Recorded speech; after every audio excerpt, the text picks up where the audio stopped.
Not sure what that looked like on camera, but man, that felt pretty tight coming down between there. And good thing I got these things parallel.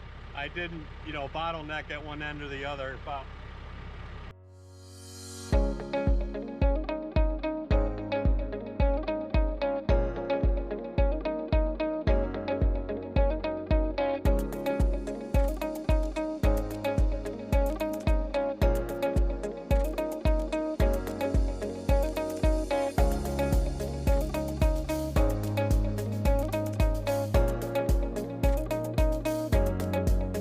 again, me showing you what not to do. Make sure you're all clamped in. Hey, welcome back to the farm. I know enough to be dangerous. My name is Rob, and I'm gonna do my Captain Morgan leg up thing here on this log. So we're still on the pole barn build, and what we need is some weatherproof, all-weather treated some sort of lumber, and we're not going to use treated. We're going to use what we have on the farm. So we have this big locust log that we cut down the other day. This is the one that had the crotch in the bottom. So this is where I cut it. Unfortunately, it is too wide to get down between the two greenhouses to get to the sawmill, so we need to cut another foot off of it. I didn't want to, but there's no way to get around it. Some of the other longer pieces I put it at an angle and I can get down through there. It's 16 feet, but I'd like at least a foot on either side. I'm good with the tractor, but I don't need a challenge all the time. So we're gonna cut a foot off of this. We're gonna use the old Amazon saw that did not start the first time we tried it when we needed to take this down. I don't know if the saw is scared of this tree, but we're gonna try to get this thing running. It did run the other day a little bit when it was hot. It seemed to work fine, but we're gonna try it in this bigger log. It's about a 24 inches down here, the diameter.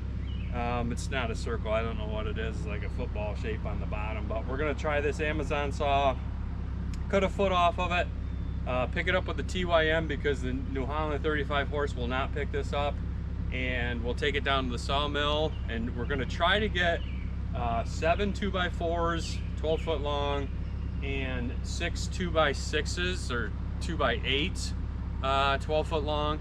I don't think we have enough in here, but we have to at least get the 2x4s out of here because they're going to be down. I don't know if they're going to be touching the ground, but they're going to be close to ground contact, so we really need this black locust post for that. The other wood that we have up is maple, and it's what we had, and it's what the logger, a previous owner, cut down and left for us to use, so we're using it up. This locust was actually in the way of the pole barn, so this is why we took this down, and it was very dangerous with that crotch on the bottom. It was not when or if it's going to split, it was when it's going to split. So we took it down, and we'll use the smaller chunks for firewood. We'll split it up. That stuff usually takes over a year to dry out. I don't want to sell green wood to people for firewood, so we'll do that. And there was really only this log out of that big huge tree that's good, straight enough and solid enough to use for lumber. So instead of making a couple big posts that we don't need right now, we need the ground contact 2x4, 2x something to nail our siding to close to the ground. The rest of it we can use the maple, but we need something that's weatherproof, bug-proof, all that, and that's what we're going to use, this black locust. So we're going to lift it up with the TYM so I can get up or underneath it and it's not pinching me. It's on kind of a side hill, and if I cut down through here, it's going to pinch the blade and this, that, and the other thing. So we're gonna lift it up and we're going to cut it off, and that's what we're going to do.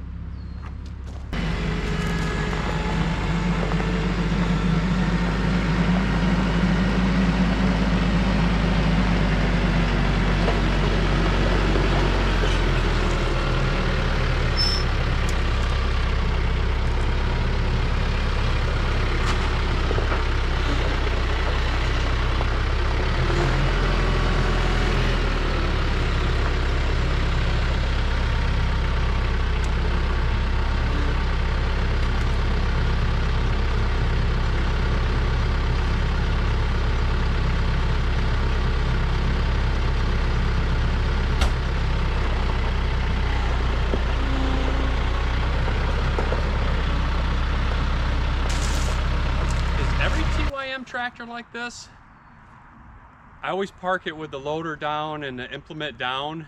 So when I pull the 3-point hitch to go up to raise the implement, if I do that fast and then try to raise the loader at the same time, they don't work at the same time. Is every TYM like that, or am I just noticing this? I don't think my New Hollands are like that. We'll check. But let's try to get this Amazon saw started. Safety stuff going on. I got my mark.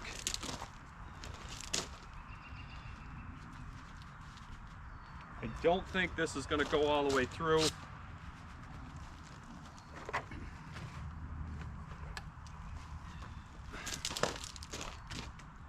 Maybe at an angle. We'll try. We got the mental mark. Sorry if I'm talking loud, I got the earplugs on. We got the mental mark about here.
So it did pretty good. That's a brand new chain, nice and chunky.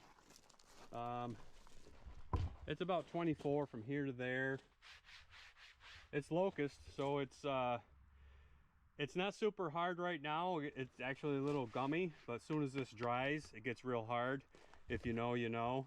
And then that's a pretty cool thing. Maybe that's that'll be my anvil seat. It's kind of cool. That's really neat. So what we'll do is we'll try to get this thing, I'll set it down now and get in the middle again, and then we'll try to take it down between the greenhouses. So between the greenhouses is 16 feet. It's a little bit more because this curves that way if I lift it up, but this thing is pretty heavy. I don't want to lift this thing any higher than I have to.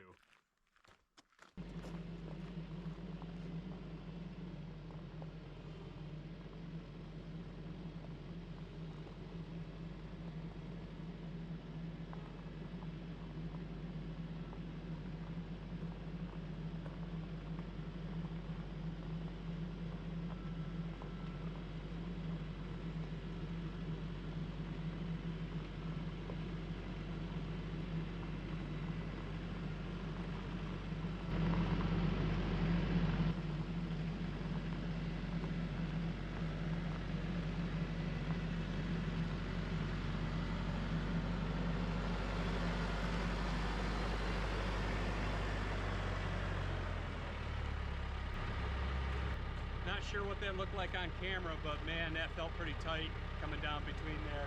And good thing I got these things parallel. I didn't, you know, bottleneck at one end or the other. But it definitely, it's pretty close. I don't know, that lift capacity, is that depends on that loader, is what they're doing that for lift capacity. It felt pretty heavy. It lifted it fine, but you can tell when it's heavy. And I have this thing's 1,200 pounds in the rear end, and I have ballast in the tires, so yeah. But it is also heavier on one end because it's bigger on one end. But let's take it over to the sawmill, see what we can get out of it as far as lumber. Never cut up black locust, green black locust, but it retains a lot of water when it's green, freshly cut down. I hope the blades, the the blades I use are for hardwood. We don't have any softwoods on the property. Strangely enough, we're a Christmas tree farm, but we don't have anything big enough to cut down for lumber. So I get the hardwood blades, and you know, when black locust dries down, it dries down to like concrete. Anybody that's trying to put barbed wire in a locust post or something, an old locust post, it is tough. But it's water resistant, bug resistant, and we're gonna. But you know what? You find a lot of ants around black locust. So I don't know what the bug resistant, but weatherproof, it's pretty good. So we're gonna take this out to the sawmill. Hopefully we can get at least 7 2x4s out of this thing, but I'm hoping for 7 2x4s and 6 2x8s. But I'm probably gonna get 7 2x4s and a couple 2x8s. So let's see what we get.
So that wasn't too bad. The issue I see now, see, we put these taller ones in with the angle going that way, so when you turn it, it kind of helps you. Those short ones are for when you get down closer, less wood. So this does do 30 inches, and I know I told you it's 24, but we got this thing. We got that thing right in the way of the head, the cutter head. So ideally you'd have this up and then cut it off with the sawmill, but as you can see, it's not round, so it'd be very difficult to keep it up like that, especially by myself. So I'll take the chainsaw and then we'll cut it kind of flush. It doesn't have to be perfect, but it just needs to, this needs to come off, or it's gonna hit right here. So we're good on this side. Here's the cutter head. I did get the bigger engine. I can't imagine getting this sawmill with a smaller engine. I put a car battery in it. It comes with like a lawnmower battery, but it also came with a hand crank here. But I upgraded to this power head, so it goes up and down just with a button. You know, hand cranking it doesn't sound like a much. It's, you know, it's not hard, but when you're doing a lot of wood, that is very tedious. So they came out with this. They didn't have this when I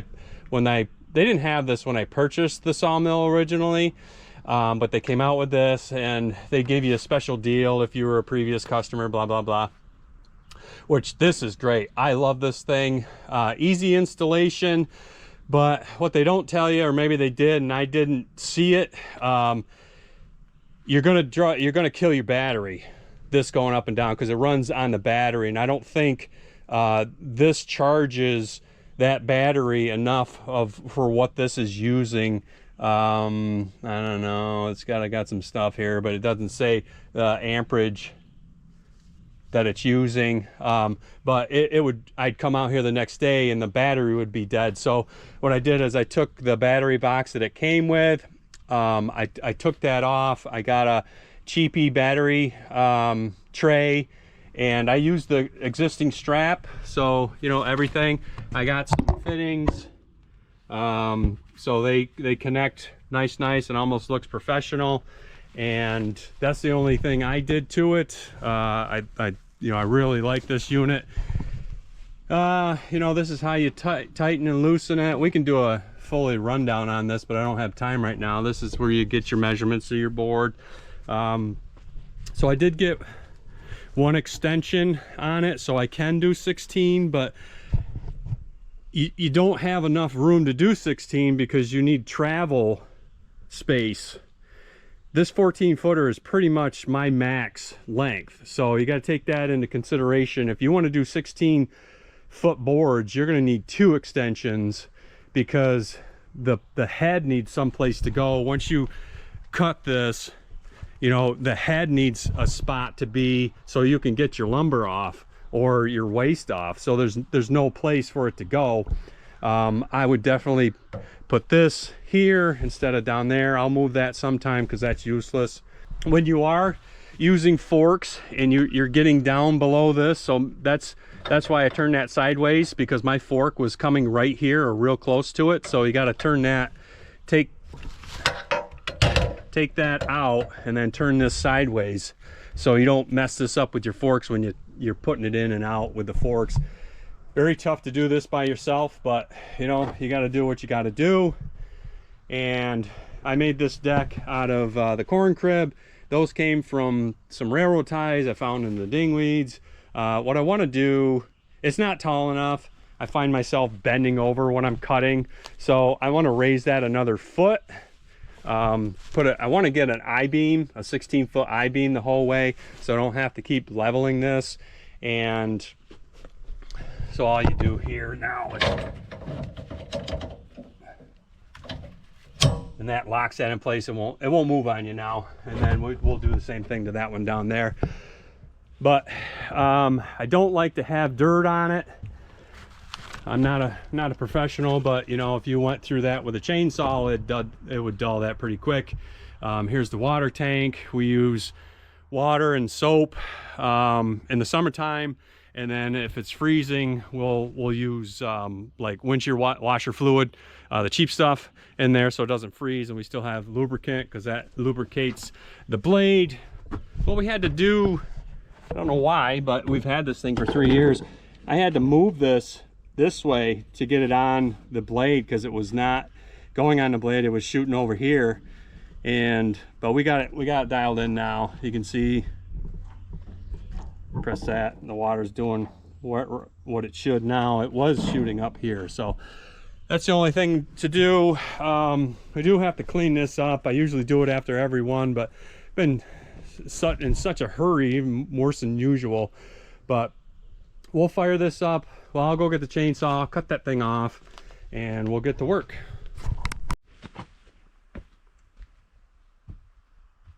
So I'm back. Just got the sawmill all gassed up, gas everywhere, because you know about the gas cans, and they never really thought that through. They didn't think it through anyways, but you know that it's hard to get a gas can in that little gas tank and pour it and not get it all over the thing. I got to get a gas can, the deal on the bottom there. I have a diesel one like that and I love it, but anyways, so I need to cut this off. I'm going to use the Amazon saw, and I think I know what's wrong with this Amazon saw. I may or may have not taken apart this kill switch. It's very loose. You know, it's very loose, and the mechanism inside is very cheesy. You know, it's an Amazon saw. You wouldn't want to go into the woods full time with this thing, but Joe homeowner that's got a tree or something, some storm damage or something, or just to have a saw on the shelf, it's great for that. Since I fixed this, it seems to run fine, but I know that's going to be the Achilles heel of this thing. And you know, if you're making an economy saw, this is just my opinion, I don't know anything, but you're making an economy saw, maybe skimp someplace else besides the electronics. I don't know, somewhere. This thing, you know, put this thinner or something, because this is kind of a big deal. And I think it didn't look like it was even connected when I first got the thing, so I took this cover off and you can see it pretty good. And then I took it off, cleaned it, and put it back on, and then it worked. But when it's running, I hit it accidentally sometimes, and just the vibration, the thing was going on and off, and I gave it the grapes, and I think this thing was just vibrating so much it was, you know, losing the contact and just making it kill. But so far so good. I'm gonna cut this little knot off. I'm gonna go this way because you can't go this way because the bulk of the saw will be hitting here. Ooh, there's a stone. And we'll get that off, and we'll start cutting.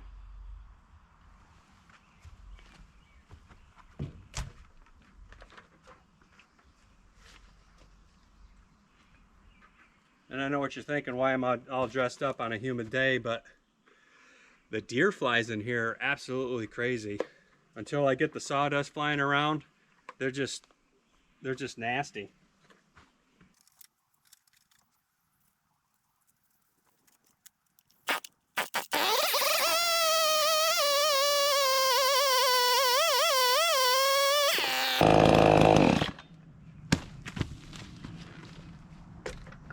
So you're still doing pretty good. It didn't bog down too much.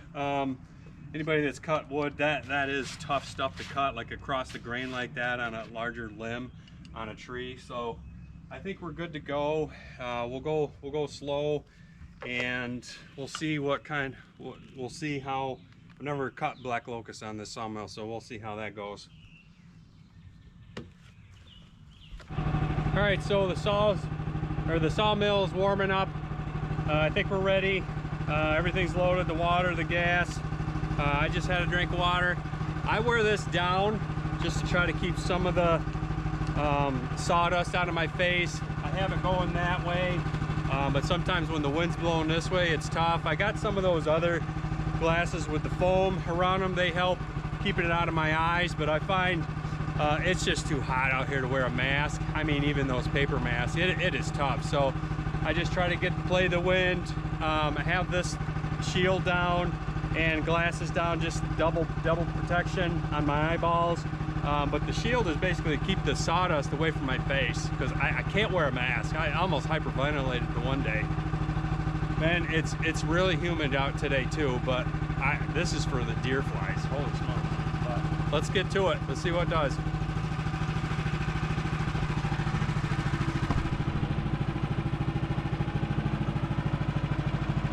I always miscalculate. I'm scared to cut too much of the wood off, but it actually goes up. I got to get one of those laser things, but I don't know. I don't do this enough to put that kind of investment in it. And I think the ones they sell on, you know, that site, that I don't think they'd be worth it, because I see that they jiggle. But the initial glance down the log would be nice, because it is narrower on that side than this side. So you'll probably see me take a couple extra passes. I just too scared to take too much off. I ain't got much to work with here. Story of my life.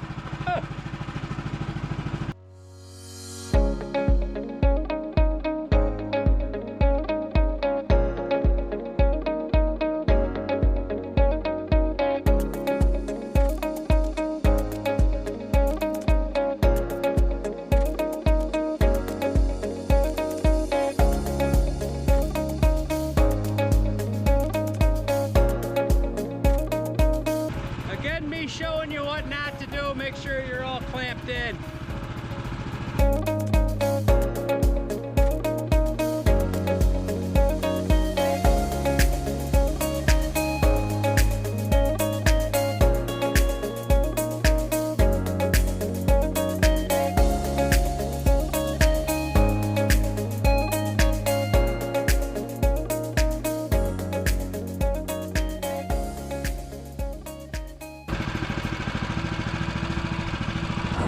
We cut all that off, and I still just made it past there.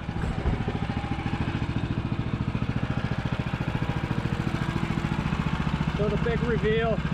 I couldn't have had it any lower, I guess.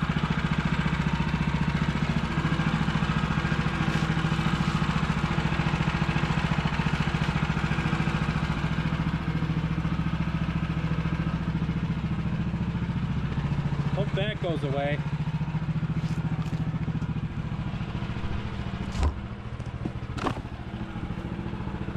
We got to get rid of this pile. It's getting a little out of control.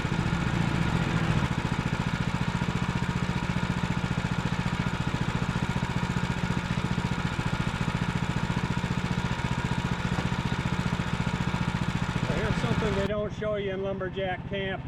I can't have this tight over to this thing like it's supposed to be, because this thing comes out and it hits right there. So I have to move this thing over, but I still need it solid against something, so I put this piece of wood here for now. So now we'll be able to, the track can go right past this little butt out. It's only going to hit here. Once we flip it, it won't matter. Let's give you a bird's eye view, whatever that means.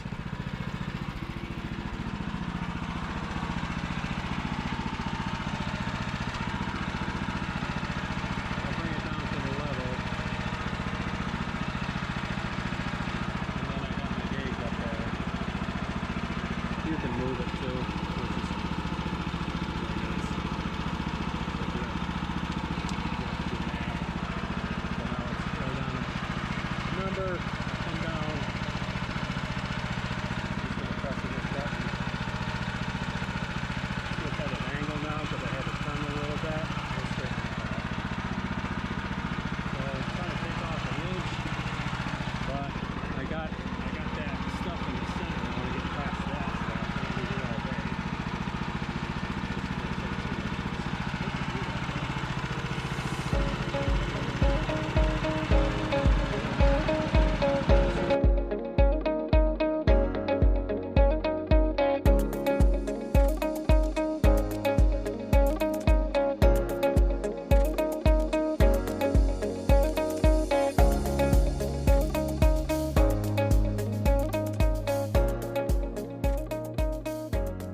Unfortunately, that crack is going a little deeper than I wanted it to. And this is what always happens. You get this nice straight log and the inside just does not want to cooperate with you. So now we got to turn this bad boy.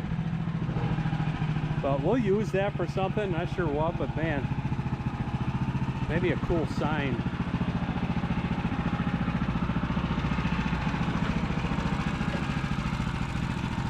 Let's add some water.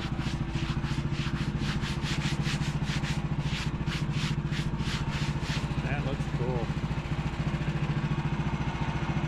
Nice. So you got to unhook it on this side, slide them back, and then I think I'm going to try to do it all the way around without the tractor.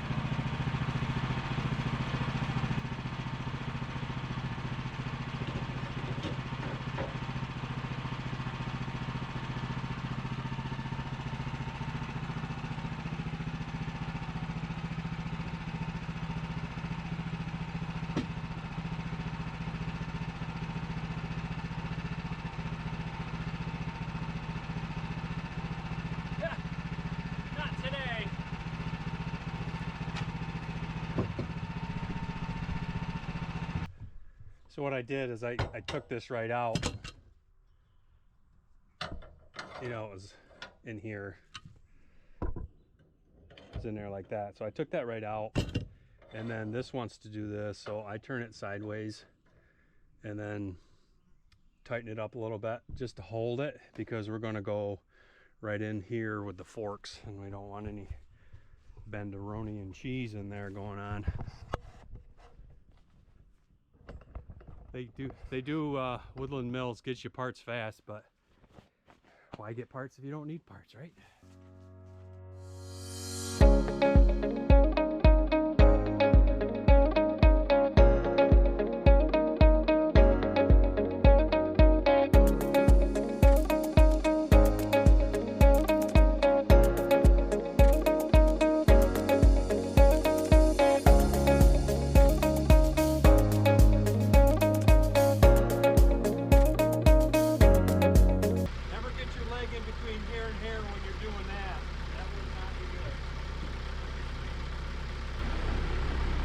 Hold the weight of the log.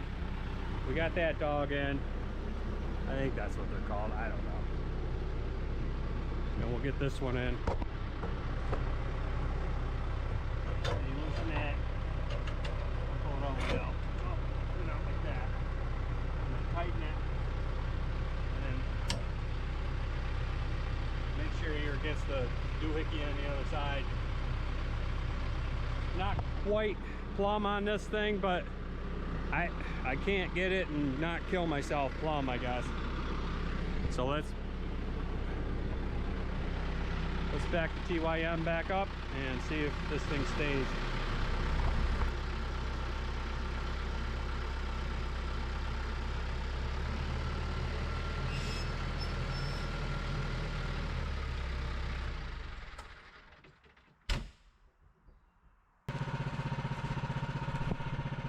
This is where it would be nice to have those lasers, so I know the head is high enough to go over this. I think it's high enough. Jeez, I don't know though. Otherwise we gotta go back it all the way down.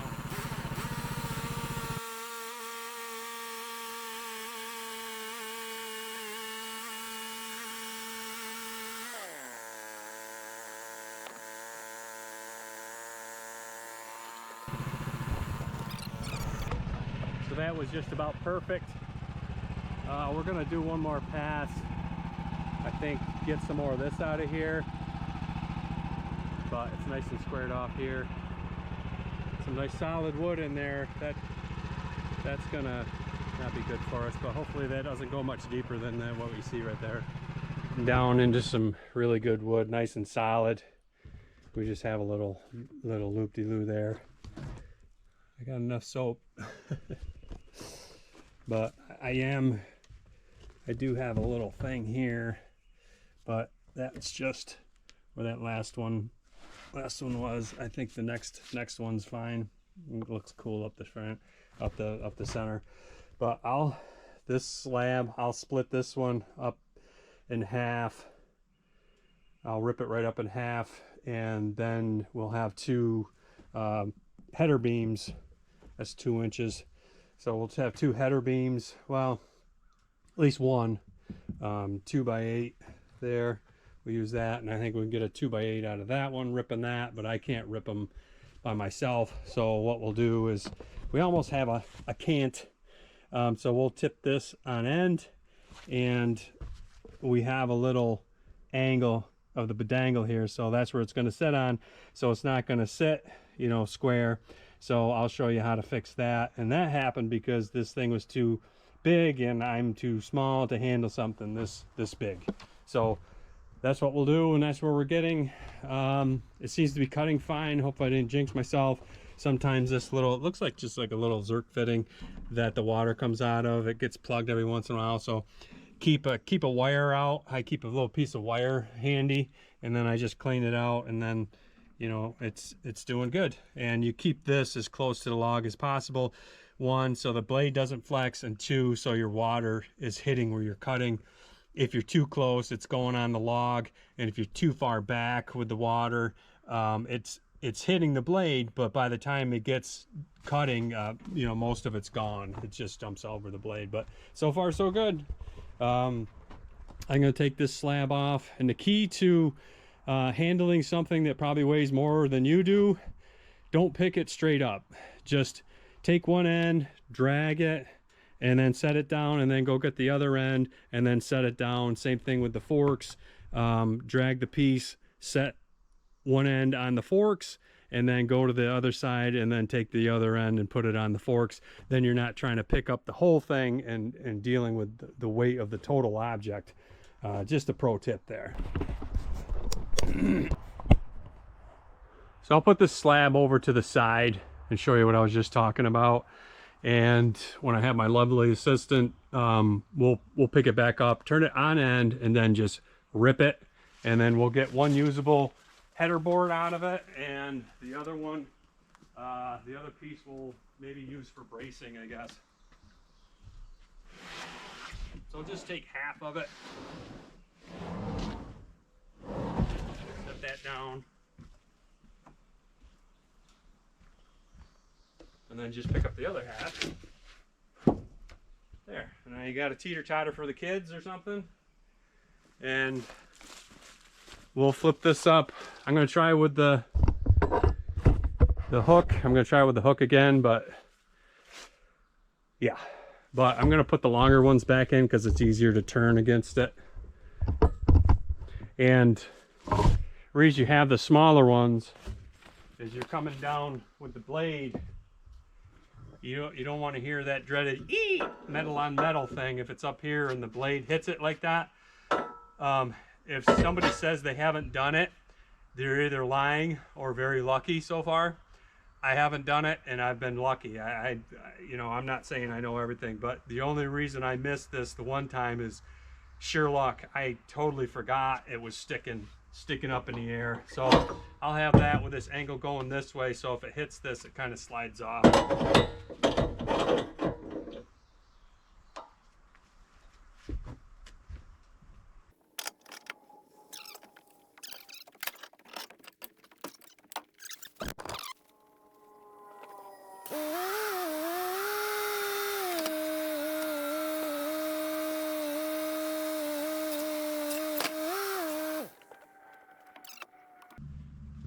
Now we got to do some thinking because we got a bad spot that we forgot about.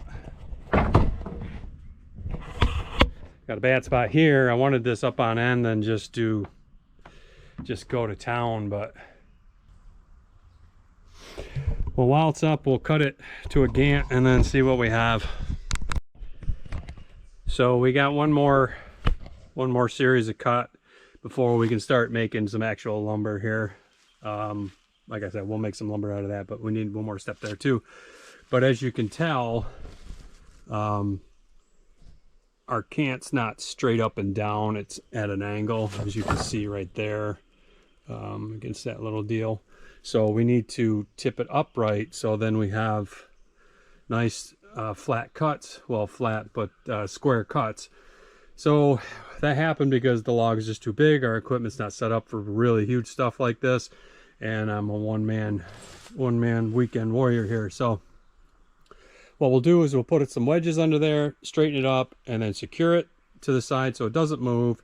And then we'll get nice straight cuts, and then the bottom one will be tapered.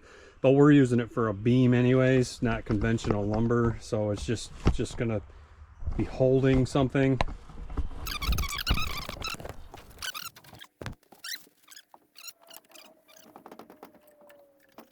So now it's nice and straight, the 90-degree angle to the sawmill, so the blade will be cutting at a 90-degree angle. And then, like I said, the bottom piece will have a flat spot and a taper on the bottom, but we'll just use that for a header board, and it won't matter. We won't use it for like nailing siding too. So that's how you level a cant, even though you can. All right, sorry for the dad jokes, but let's get this cut.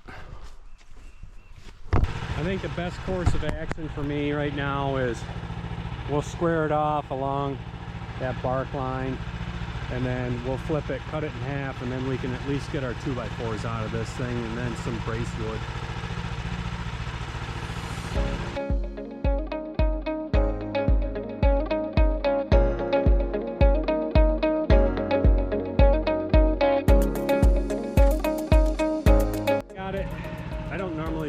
But I split this one and this one in half, and now I can at least get my 2x4s out of this thing.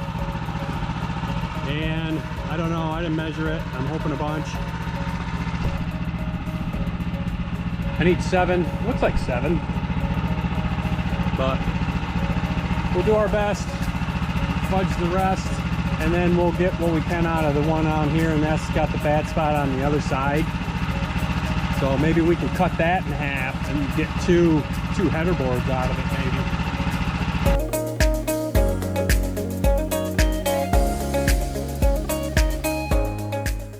It's amazing how big 2 inches looks like when you're used to conventional lumber, which is not 2 inches thick.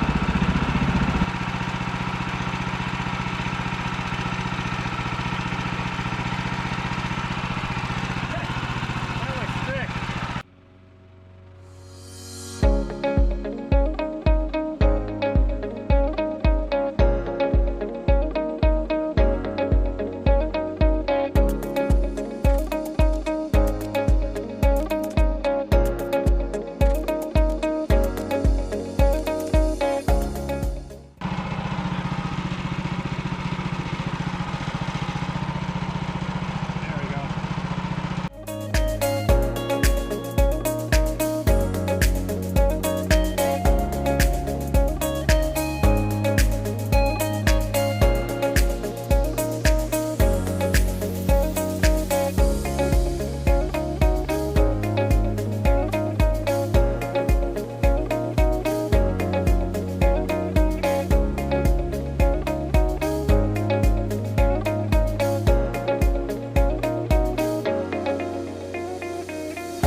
close it looks in the cab when you're trying to get through here.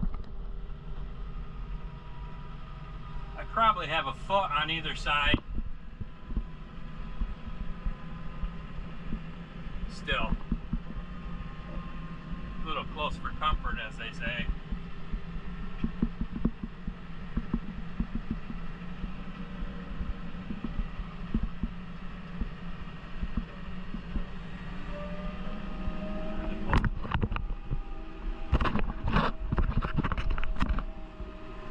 Pole barns up here in relation to the greenhouses.